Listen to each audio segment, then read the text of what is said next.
It's Mike Montague, and I have a very special guest this week, Rabbi Alon C. Ferency, the eclectic cleric. And that's right, he gave me 2 tongue twisters in the first 30 seconds of the show, but we nailed it, so it's going to be a good one. Check him out at theeclecticcleric.com or on any of the socials, same handle there as well. You can find us at playfulhumans.com. We're going to talk about creativity as a spiritual adventure. I like this topic. Talk about how we can have more fun, flow, and fulfillment in our lives and careers here with the Rabbi, Alon Ferency. Here we go.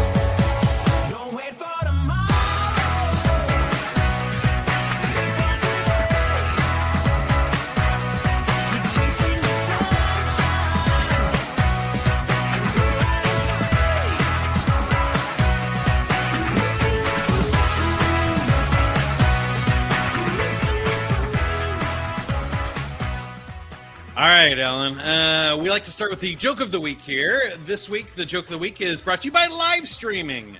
It's the best way to watch a fishing tournament. Live streaming. All right, the official joke of the week is about beards. We both have beards now. It's No Shave November. I used to hate facial hair, but then it grew on me. Do you have a joke for us? It's a long form one.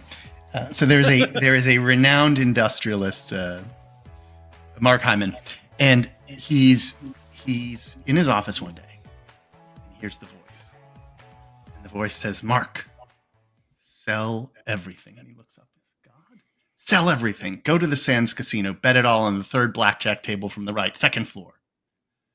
So a couple weeks go by, he liquidates all his assets. He's got it all in duffel bags, cash in duffel bags, goes to the Sands, turns it all into chips, pushes it all on the first hand of blackjack. Dealer turns over a card, 6 and an 8. He's got a 14. If you're familiar with blackjack, it's a modestly good hand. Yeah. So here's the voice again.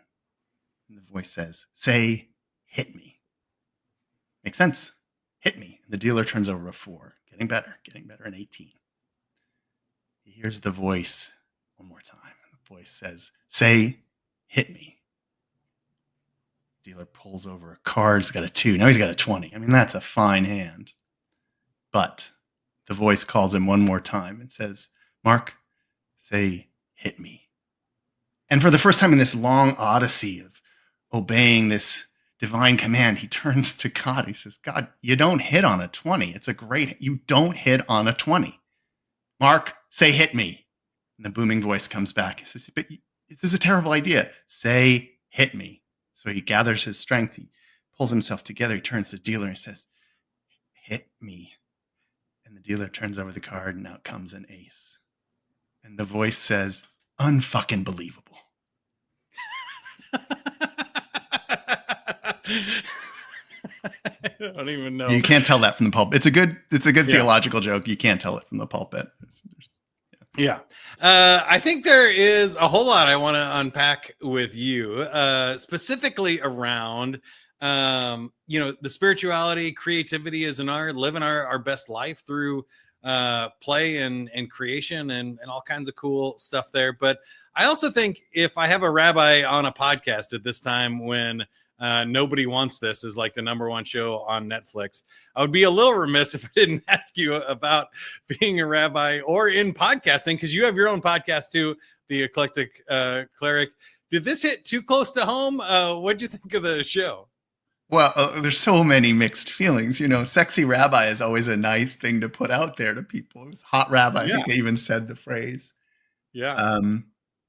I could see my career transitioning over the course. Like I went from being cool rabbi to being interesting podcaster. I mean, they were much farther along in their career of public work. I love Kristen Bell. I forget the woman who plays her sister, who is from Succession and elsewhere. She was great. I love the brother-in-law and his wife, who I loved in Glow. Adam Brody was fine. I didn't think their romance was believable, but that's an artistic question. It was as far as that goes, fine romantic comedy. And, they always kind of move fast in those things and their ideal quote, relationships. And even though they were trying to make it real with the one big sort of conflict. They didn't sort of, I don't think, nail the natural progression of a relationship. But it never, rom-coms never do. I think it would also have held up better as a movie than a 10-hour series. But what was hard for me in that movie, in that show, was I had these moments of regret. So I had been a pulpit rabbi for 12 years before stepping out and doing this kind of work, addressing people directly one-on-one or through podcasts. And there were parts of his life that I definitely missed. Having the human connection with a larger congregation and community. I love public speaking. I got to enjoy that a lot. I don't recall him doing any teaching. I remember his office. I really liked his office. I miss having some more structure in my life. I guess that's also true. Authority. Those are things that I didn't realize. I didn't really carefully consider I was giving up when I left the pulpit to work with artists. And I loved the community I was in. I happened to be in a part of a great community that just wasn't where I was anymore, spiritually or professionally, but I certainly adored them. I wanted to ask somebody, because as I was watching it, especially when you watch something from different cultures than your own, you always wonder, like, is this a Hollywood story? Are they dressing it up? How much of this should I believe about Judaism and being a rabbi and all of this stuff? So how do you think? I assumed that they would have to treat this subject pretty carefully and have, a rabbi consultant on the show and stuff. But how did you think about maybe some of the philosophical discussions or how they treated the religion? I mean, I think anytime I've seen my faith or people represented in culture, it tends to be flattened if it's done just for an effect. I think the best presentation of Judaism I saw was in Orange is the New Black, where one of the inmates becomes Jewish. And the conversation she has with the rabbi felt very true to conversations I'd had. Wow. I haven't seen that one.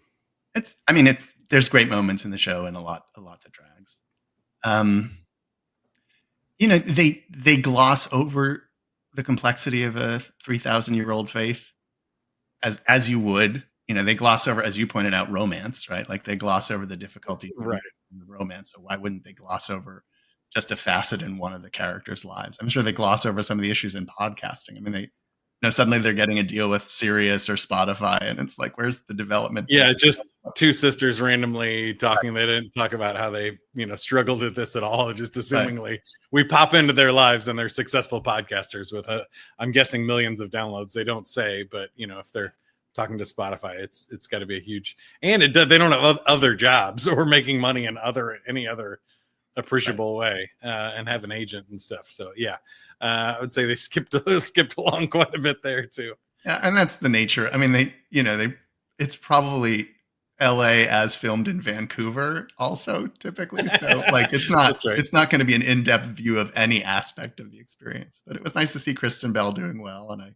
that's fair. Yeah, exactly. I like her in just about anything. And that's enough about that show. That's not why I brought you on the show. But no, it was just very fortuitous to talk a little bit about art and creation and spirituality and how they can mix together. And I think sometimes, at least for me, I told you before we had started, I was raised Catholic, and I feel like there's a lot of sometimes in religion talk about what not to do, but not a whole lot of discussion of like, what is living your best life? What is engaging with your, creative spirit, living the most fulfilling and impactful and spiritually connected life, what that looks like. At least for me, I got a lot of, Ten Commandments disc. Yeah. Right. Yeah. Guilt and shame.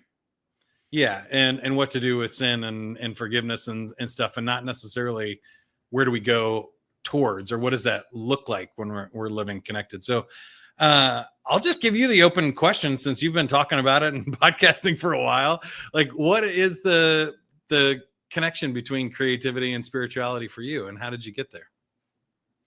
Well, I would back up a little. I think not only that has happened in the Jewish world too, this relentless focus on what is wrong and what not to do instead of what to aspire to. That there's been a transition since the 80s towards a more aspirational experience. And in this new world of rising anti-Semitism, that may shift back in a new direction. I can't predict, and I'm no longer in a pulpit to make that call. Also, I think there is a lot of artists receive messages from church, synagogue of origin, family of origin, that art's making is trivial or shameful or should only be made in context and service to faith. So a lot of artists need to unwind those presuppositions and reconstruct a faith for adults. That's an experience I see a lot. For me, the connection between spirituality and creativity is so intimate that it's hard to define. I just know it to be true. I think that the greatest art, and luckily there are others like Julia Cameron in The Artist's Way or Rick Rubin in his newer book, who say that as well, that the truest art comes from soul. What he calls source. She definitely uses more religious, explicit language. If we extract dogma and practice, but understand self to be uniquely created, whether you understand the creator to be the nothing of atheism or the everything of, monotheism, there is a piece of us that is most unique and most distinct and most unshareable and unknowable. And I think that's where the best art comes from. If you can excavate that pearl within to arrive at your art and also at the same time unburden the soul, spirit, self, whatever word you're comfortable using, of these beliefs from childhood that may come from parents, family, school, church, synagogue, politics, that art is easy or that art is frivolous or that art is only in service to other things. If you can find that space within, that's where the most beautiful art comes from, the most expressive. If you listen to Johnny Cash's records with Rick Rubin or Nick Drake's last album in a solo bedroom, or some of the great paintings of Pollock or Gauguin, like the place that it's only you and no one else could say that. Cormac McCarthy for me does that. So. Yeah, that's fascinating. I think there's two ways we could take this. Number one is, when you're creating any sort of play, art, or creativity. When I say play, I mean all different forms. We have a quiz on the website and stuff where it could be sports, it could be art, it could be music, it could be puzzles and games, or exploration, or social and other different forms of play. But I think we talk a lot about inspiration and where that comes from and stuff. I like that you mentioned the child, because I think we do a lot of this naturally. And I think maybe we're more connected to our inspiration and feelings and creativity and stuff younger. And again, not to circle back to what not to do, but we get that beaten out of us over time. And sometimes I think even in religion, not to make my own personal judgments on this, but we start focusing on overcomplicating it rather than just being like, are we connected? Are we feeling it? Are we in the flow state, rather than like trying to micromanage every little aspect of our life or our art that causes us to lose the inspiration and the connection. And that's a hard deal. I guess the question, and this there's a line, if I can interrupt you, that children are not just small adults. Adults are atrophied children. I was gifts as saying that yesterday. Playful child. Yeah, actually, which is funny. I think that in today's world, especially, I think parents treat children like tiny adults, and they think that they can make their own decisions about, any random number of things. In the opposite, I feel like the opposite is true. Is that what we don't realize is that adults are just big children. We have the same big emotions, confusion, scares, poor habits and choices and stuff. And we've lost some of the stuff that gives us the magic. I was speaking to a high school class, and there's two other points here. One is, they were kind of asking about careers and stuff. And I said, with AI, like you can't go to college for what your job will be in 20 years, because that job doesn't exist yet. You can't be prepared at this point. Stuff's changing so fast.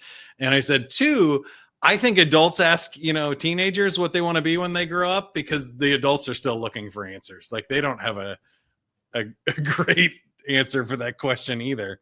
Isn't it in the show that we talked about, this whole thing of like, what did you want to be when you grow up, and did you get there? Am I thinking of another thing I watched recently? No, but I find it fascinating, because I told them, like, when I was 5 in 5th grade, I wanted to be on the radio. I wanted to be a cool radio DJ personality, and I actually did that. But learned two things. Number one, fifth graders make poor career choices. Surprise. Like, not everyone can be an astronaut or a Supreme Court justice. Yeah, it's terrible pay. The hours were horrible. Like I was working 7 to midnight. Like try to go on a date or something when you have to wrap up by 6:30 or start at 12:30. And like I said, the pay was terrible and the job wasn't that fun. But you don't know that when you're in fifth grade, what it takes to actually be an astronaut. Right? Like be separated from your family, flying around in a can that could explode or implode at any minute. Like that's a little bit crazier than what you think when you're 5. But also, I think there is this sort of natural tendency. We kind of know what our gifts and what gets us excited when we're younger. So that's what I wanted to bring this back full circle to this discussion is, how much of this do you think is maybe divine inspiration versus like our own natural child inclination and proclivities to like express our own voice when we're being creative? That doesn't sound like an either or. I mean, if you think of a divine inspiration as implanting what we call soul, right, and maybe a child is just more attuned to that and doesn't have any cultural baggage or constraint, I don't think those are separate things. I think maybe a child is just more attuned to who the child is. And children are kooky. You know, they go through phases where they want to play piano or study chemistry, and that doesn't become who they are. But there was a lot of me contained early on, attraction to music and the arts, interested in faith and international work. You know, and roads that I explored. It doesn't surprise me to be where I am if I look back on myself. I'm not surprised at all. I think like you, I couldn't have imagined the career I'm in because it didn't exist. You know, when people ask me what I'm doing in terms of reaching out to artists and counseling them spiritually, they say, "Where'd you learn to do that?" I said, "I made it up." You know, yeah. And someone not long ago made up podcasting as a newer technology of radio. And having done both, I can see the connection. You need a good microphone and a good voice and a plan and a curating ability to say and a desire to connect with other people, which I think is really cool. So I try to think more about how I want to be than what I want to be, because I think the what can change all the time. You can have 9 different jobs throughout your life and career, but how I want to be is something I think is a lot more consistent for me. I met a guy when I was working in LA who was, I think, a former actor turned attorney.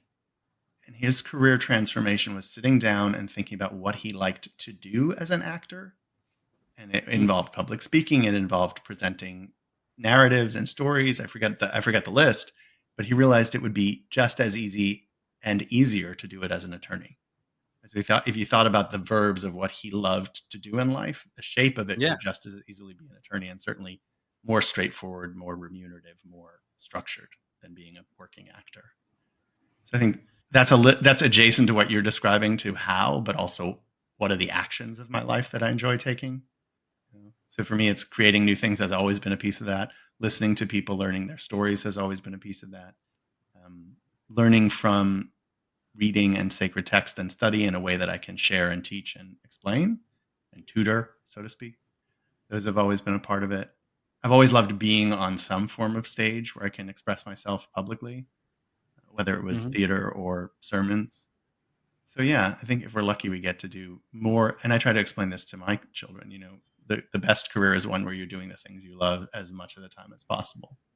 But like you realize there are drawbacks. I know a guy who designed and played role-playing games for a living, and it had a lot of other aspects that weren't fun.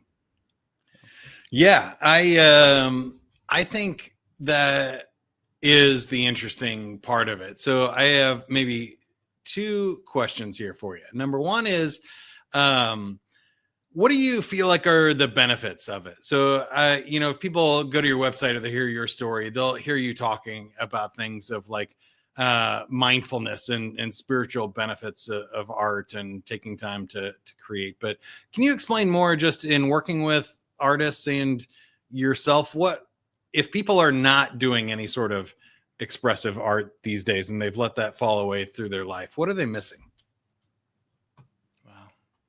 Everything? No, not everything. I mean, I think what I like to say is what I can't do, right? I think people need therapies. I think people need Prozac. I think people need to exercise and eat right. I think people need to have sustained family and community lives. I don't necessarily agree with Maslow's hierarchy of needs. I don't think it's actually proven, but I do think you have to attend to the foundations too. Getting sober, for example, would be another piece. But I have seen people light up.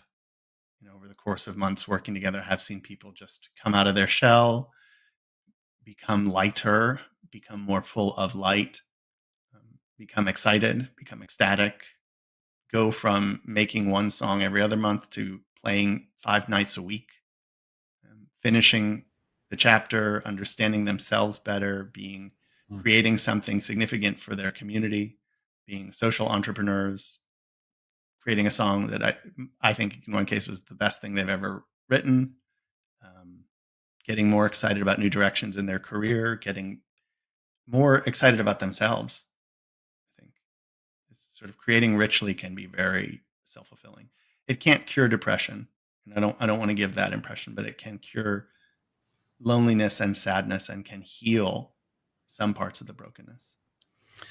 Well, I think we have seen studies that, cure is a big word. I'm with you on that one. But we've seen studies that, walking outside or creating artwork and other things lower your blood pressure more than statins do. And that, especially for things like chronic problems like stress, like high blood pressure, or what's the other one I heard? Certainly even just weight loss and other things that are sort of stress related activities, that they can have serious positive benefits. Antidepressants was the other one you mentioned. That's the one I was thinking of. That, a lot of times play for like 30 minutes a day does more, and being outside or in sunshine, taking a walk for 30 minutes had more positive benefits than antidepressant drugs in a majority of people. Like, that's impressive to me. And I encourage everybody to look up their own stuff and not stop taking your meds and things, because there are different problems for different people. But I think so many times that I've witnessed, people kind of go for the fix and they treat the symptoms rather than the cause of the problems. Well, my sense is in my own burnout in the pulpit and watching and from readings, burnout isn't working too much. It's working at the wrong things where there's sort of a moral lack of integrity. And so I think if you are creating, that tends to bring you in alignment with what you love and are passionate about. So I noticed my burnout dissolve, and I did consequently need less Prozac, but not none. I do. I mean, I watch people become invigorated. I think it's invigorating. I think it gives people energy. I don't know if that's the same thing as curing depression, and I haven't done any scientific studies. And a lot of the writing on creativity seems, even when presented as scientific out of the academy, it seems poorly researched and the methodology is not reliable. I mean, whereas the writing by Julia Cameron and Rick Rubin and others who are writing about the spirituality of creativity seem to be entirely true, if not based in any measurable evidence. So I don't know. Yeah, my last question for you was about the artists themselves. So you work with artists that maybe have lost their faith or lost their faith in themselves and their talent and get stuck. Are there challenges for creative people that are different than those that are maybe just working a cubicle job or finding their fulfillment in other places? I mean, there are so many that are the same, right? Existing at your highest, towards your highest aspiration, uncovering your imagination, becoming playful in that childlike way that we used to have, the clown mind, the beginner's mind. And then I think for artists, there is a particular difficulty, and this is some of the connection between art, mental health, and addiction. Pardon me, is sensitivity. And I think art is precipitated in many cases by a distinct sensitivity to the world and just its stimuli, right? In the way that people with autism spectrum can have reactions to stimuli. I I think Mm. artists tend to have that, whether it's diagnosable as autism spectrum or ADHD, which I had looked into in my own life, or synesthesia, which Pharrell Williams talks about in the new movie Piece by Piece. The intensity of experience might be distinct. I'm not sure. Or maybe they were never trained out of intensity of experience, as we keep talking about, childhood untraining and undoing. And I think that, as I say to others, the intensity of experience and sensitivity to experience is what leads to what connects with, let's say, bipolarity or alcohol substance abuse disorders. So maybe they need more tender care. And I think artists also face a different problem from the outside, which is people tend to think art is exclusively fun and easy. And it can be, as I've said, invigorating, but it's not small. Right? A great drummer is playing 4 to 6 hours at a time. Artists work at their technique for 12 hours a day. Pianists play for 10 to 14 hours a day. I mean, and then people give up family and education in order to tour, in order to go to distant places to retreat, to work, to hone their craft, to woodshed, as they say in jazz. So the external perception of their lives as easy, fun, and carefree is, I think, debilitating. And then on the internal side, there is a sensitivity that keeps them at arm's length from other people in society, and also can be overwhelming at times. And I think that goes to, as you said, about curing depression through a walk in the woods. I think things like that are even more necessary for artists. Certain kinds of self-care become very necessary because the noise of the world can be overstimulating, and sort of retreat into the quiet of studio is important. Yeah, I can relate to that a lot. I think that when you are, I related a lot to your natural child. When you're playful and you're creative, you're in this natural child state, and natural child has a lot of big emotions. They are sensitive, and I found myself, I think, similarly to you with burnout and stuff, in a place where, like, if you try to stop the peaks and valleys, what you end up is a flat line. You end up dead inside, right? Yeah. And so I think what artists do in the effort to get those high highs, you also have to open yourself up to low lows. And if you're not equipped with the right tools and practices to bring yourself back to center on those things, or understand that that's just part of the process. And I know for me, if I do a 3-day conference and I'm on stage and I'm, shaking hands and I'm going 12 hours a day with external stuff, like, when you go back home, you're on stage in front of thousands of people to sitting in an apartment by yourself and it's quiet. You go, oh geez, like, where did all that go? Like, there's this natural crash. Yeah. And I just kind of have to know that the next week is going to be a different feeling. But that doesn't mean I don't want that high, and I don't want to experience it. You have to be willing to move back and forth between the extremes, I think, in any kind of art, or putting yourself out there. I also think, so much beautiful art is mined out of darkness, and through the journey through the valley of shadow, that one of my roles was to be careful with, shepherd, and hold a tether to people leaning over into the darkness, and support that risk. No, I'm not so sure. I think you can still make great art without being bleak. But having gone, as little fun as character building experiences are, they are important and necessary. And challenge and darkness and difficulty matter. And I wouldn't avoid them too often or too much. I think there are times to take a break from them, but they are important to growing as human beings. And then certainly for artists, artists with less experience tend to have a flatter palette, fewer colors available to them. Travel can do that. Experience of different media can do that. I think, eating different kinds of foods and watching different kinds of stand-up comedy and traveling physically and culturally matter. I think art is so much about moral imagination and empathy with other experiences. And, especially, let's say, for example, a novelist or a singer who's creating a narrator or creating characters. That's tricky. And I notice it when my main pursuit now is tabletop role play, and having to live inside another character or create other characters is very challenging, and to keep them distinct and to have voices, but fun.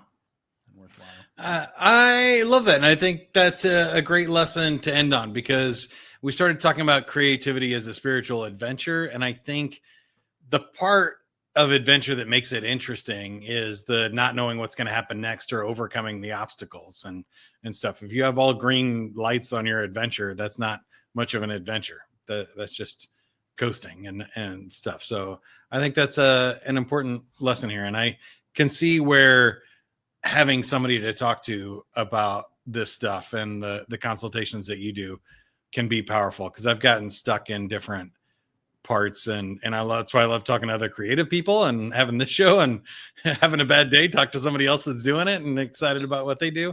Gets me back on track. But if anybody needs help or looking for a consultation, you can go to eclecticcleric.com/consultations. And there's just a form there that you can fill out, have a 30-minute conversation with Alon here. All right. Are you ready to play a game? Oh, yeah. I think I'm almost always ready to play a game. Good. I should have come up with a role-playing game or something, but I wasn't paying attention enough. We're going to play Survey Says. So we surveyed 100 people. The top 5 answers are on the card here. We got 3 questions. You get 2 out of 3. You win.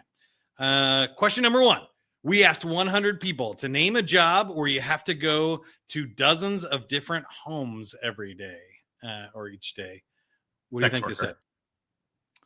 Wow. Could be. Yeah, I'm looking for that one. I mean, they say it's the oldest serial killer. Is it serial killer?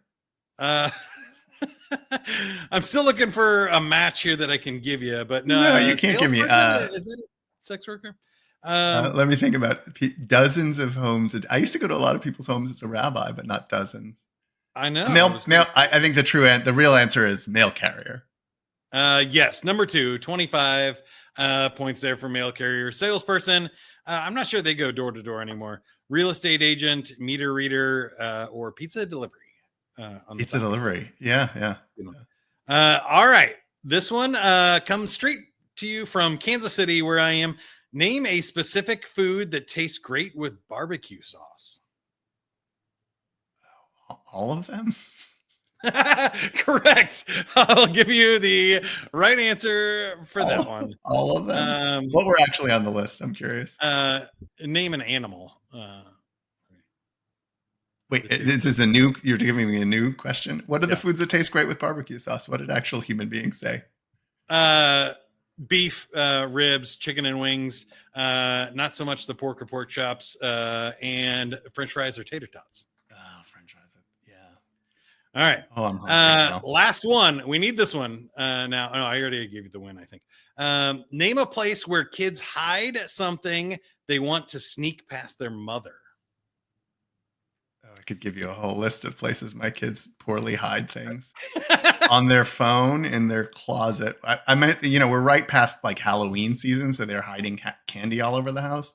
Yeah. In a drawer, in a closet, downstairs in the basement, in a bathroom. You're in almost my car. I actually, you know what I have to do? I have to hide Halloween candy from them. Like otherwise they'll eat it all in one sitting. So I tuck it away like in my spare tire in my car. And then they have to ask. All right, well, I hope they don't make it to the end of this episode. But the only one I think we missed, you had all of them except for the backpack or in your clothes as well. So you win a free 30-second commercial. The rest of this podcast is yours. How can we help you, or how can you help us? Well, artist or not, creator or not, I love to talk to people. I love to meet new people. I love to share these kind of conversations. There's no commitment if you reach out to me through the website or any other medium, social media. I just want to have a conversation and learn about you, your spiritual evolution and your creative spirit. And I'm working on a book tentatively titled The Artist's Quest for Meaning. And it's my theology that is evolving of how truth and beauty are cornerstones to understanding of God. What else? I'm often looking for a new player for my tabletop role-playing games. People come in and out and people move. So there's often a seat available if anyone's in the East Tennessee area. That's amazing and a great ask. That's the first time anybody has asked that in 200 episodes. So, and I'm always taking another thing. I'm always taking recommendations for arts that I should be exploring. So you can also write to me through the website or through social media just to tell me like you should listen to this playlist on Spotify. Go see this movie. Read this book. That helps me stay amazing. That's Rabbi Alon C. Ferency. You can go to eclecticcleric.com. You mentioned disabilities of artists. I was going to throw in mine is being a little dyslexic. So I would definitely need spell check on Eclectic Cleric to get that right. But so my favorite band picked a weird name, and they say, "Oh man, if we knew we were going to be successful, we would have picked an easier name." And I always thought Eclectic Cleric was easy to say, but it turns out it's very hard for people. I really made a boo-boo 10 years ago. It's memorable though, and you got the handle on all the social media, so people can find you everywhere. That's great. Congrats on the book and the effort there. Mine is just finished up. All of the writing and editing is done, so it's coming out real soon. Go to playfulhumans.com. Keep an eye on that, or look for Playful Humans on Amazon here if you're listening anytime past the start of 2025. So everybody, thanks for listening and for making it all the way to the end. We went into a little bonus episode here, but that's because we were having fun and a great, awesome conversation. Lots of great recommendations this week. Again, if you want to take the personality quiz, go to playfulhumans.com/quiz. If you'd like a free consultation with Alon, go to eclecticcleric.com/consultations. And I think that's about it. If you can't be good at it. That's what I always say. We'll see you next week.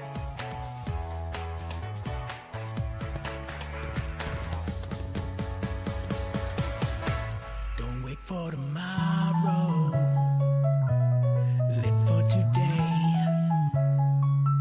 keep on chasing the sun.